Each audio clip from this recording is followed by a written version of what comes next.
Squiz Kids acknowledges the traditional owners of the lands on which we podcast, the Turrbal and Combermary people. Squiz Kids! It's your daily news fix. Fun, free, fresh.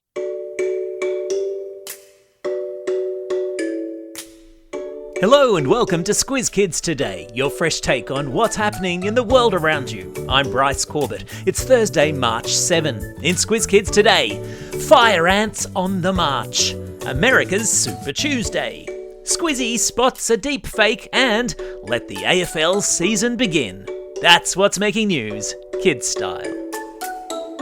The Lowdown. Let's kick off proceedings today with a question.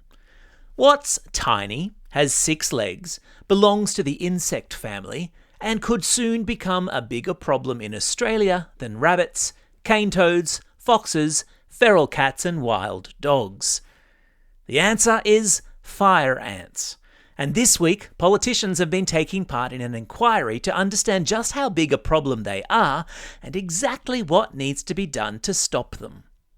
Fire ants are what is called an invasive species.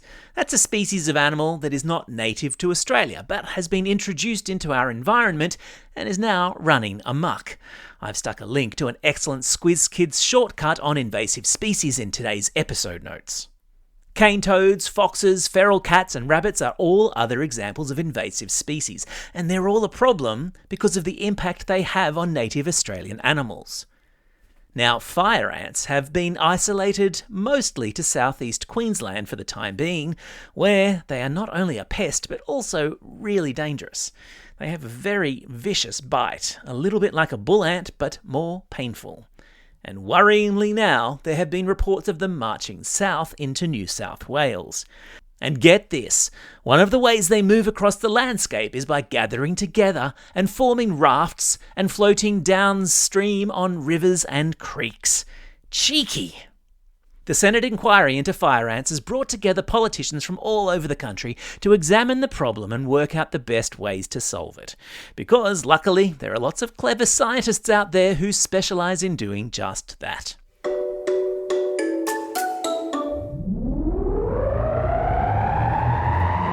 Spin the globe. Each day we give the world globe a spin and find a news story from wherever it stops. And today we've landed in the United States of America, where they've just had something called Super Tuesday. Not because the day was especially amazing, but because voters in 15 states got to choose which candidate they want to run for president. You see, at the moment the United States is led by a man called Joe Biden, representing a political party called the Democrats. He's the current US president. And yesterday he was endorsed by voters in 15 of the United States' 50 states as the candidate Democrats want in the White House. His main rival for that job looks most likely to be Donald Trump, who is with the Republican Party and was president once before.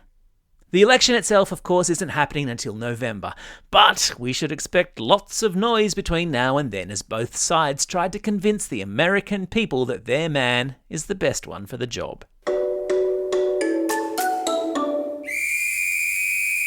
Sport time. Heat up those footy franks and whip out your supporters gear.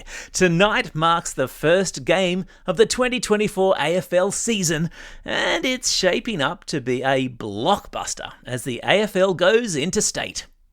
So, you know how the traditional home of the AFL is states like Victoria, South Australia, WA and Tassie? Well, for the first time, the first 4 games of the opening round will be played in rugby league territory, taking place in New South Wales and Queensland. The action gets underway tonight when the Swans take on the Demons at the Sydney Cricket Ground. Then all eyes will be further north in Brisbane when tomorrow night local heroes the Brisbane Lions stage a rematch of last year's preliminary final in their clash against Carlton. Then on Saturday afternoon, it's back down to the Gold Coast we go for the Suns' clash with Richmond ahead of a Saturday night game in Sydney between the Giants and reigning premiers, the Collingwood Magpies. So, that's my weekend sorted.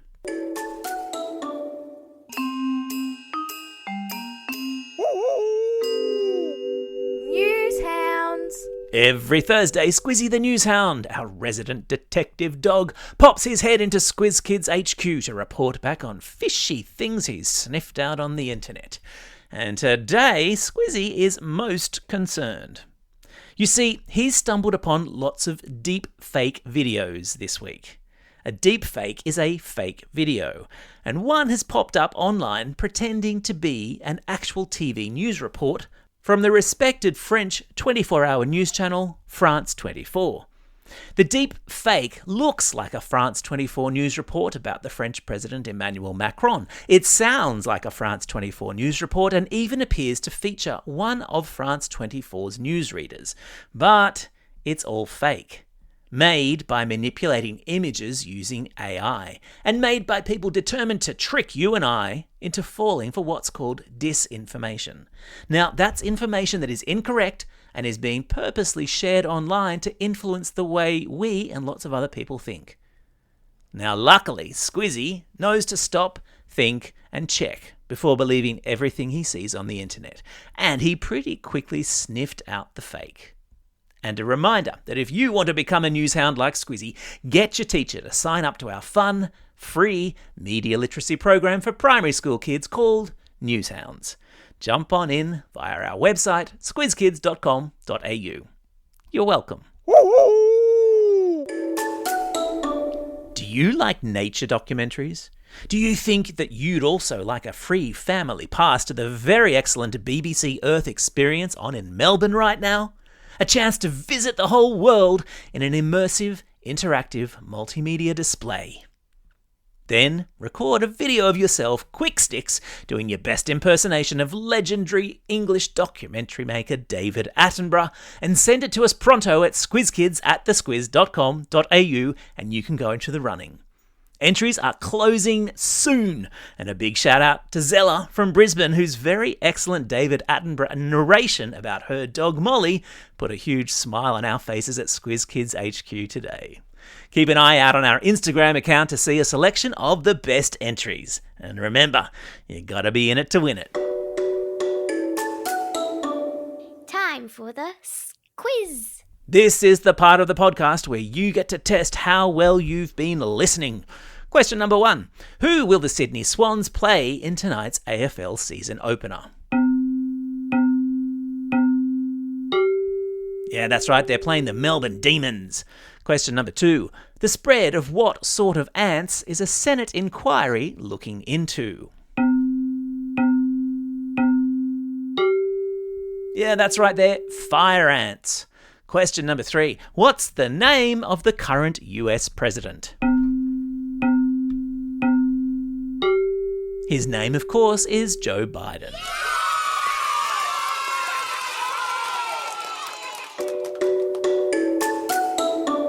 Shout-outs. It's March 7. Today, we'll see the unveiling of the Australian Olympic uniform for the Paris Olympics. I hope it's fashionable. Plus, on this day in 1933, the game of Monopoly first went on sale. Do not pass go, do not collect $200. It's also a very special day for these Squiz kids celebrating a birthday today. Twins Neve and Ned from Geelong West, Camilla from Hope Island, Artie from Rose Park, Lila from French's Forest, Alyssa from Upper Coomera, Pasito from Pacific Pines, and Esme from Richmond.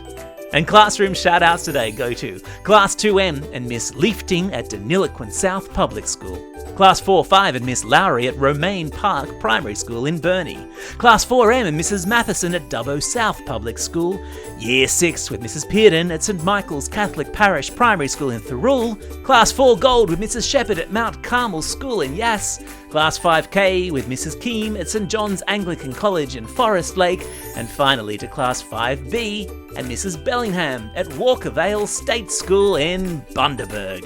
And a big hello to everyone in Bundy. Don't forget, if you've got a birthday coming up and you want a shout out, or if you're after a classroom shout out, drop us a line at squizkids@thesquiz.com.au or fill out the form on our website. Well, that's all we have time for. Thanks for listening to Squiz Kids today. We'll be back again tomorrow with the Kids versus Adults Weekly News Quiz. Your chance to prove once and for all who's smarter, kids or adults. In the meantime, get out there and have a most excellent day. Over and out.